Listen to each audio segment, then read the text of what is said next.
ఒకసారి చదవకండి. రామాయణాన్ని అనేక కళ్ళజోళ్ళు పెట్టుకుతారు. అనేక కళ్ళజోళ్ళు అంటే నా ఉద్దేశం రామాయణము ధర్మశాస్త్రము, రామాయణము జ్యోతిష శాస్త్రము, రామాయణము శకుని శాస్త్రము, రామాయణము పరిపాలనా శాస్త్రము, రామాయణము బంధుప్రీతి, రామాయణము ధర్మశాస్త్రము, రామాయణము ఇదిగో దాంపత్య జీవనము. ఇలా మీరు ఎలా కావాలనుకుంటే అలా రామాయణాన్ని చూడొచ్చు. వెంటనే మీకు రామాయణంలోంచి వచ్చేస్తుంది అంతే సారం. మీరు ఎలా ఉండాలో రామాయణం చెప్పేస్తుంది. అందుకే రామాయణం వేదోపబృంహణం. రామాయణం చెప్పంది లోకంలో ఏమీ ఉండదు, అన్నీ చెప్తుంది రామాయణం. కానీ రామాయణాన్నే మీరు చెప్పాలి, రామాయణాన్నే మీరు చదవాలి, రామాయణాలు చెప్పకూడదు.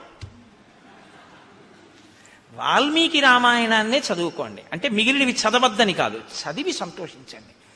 వాల్మీకి మహర్షికి ప్రత్యక్షంగా ఆచమనం చేస్తే ఏది కనపడి సత్యమై రచింపబడిందో అది వాల్మీకి రామాయణం ఒకటి. మిగిలినవి అనుభవింపబడి రచింపబడినటువంటి రామాయణాలు. కాబట్టి లోకంలో అందుకే ఓ మాట వచ్చినా ఏదో రామాయణం చెప్పి వెళ్ళాడా అంటారు. అంటే ఏది చెప్పినా రామాయణంలోంచి తప్ప చెప్పడానికి ఇంకో చోటు నుంచి ఉండదు.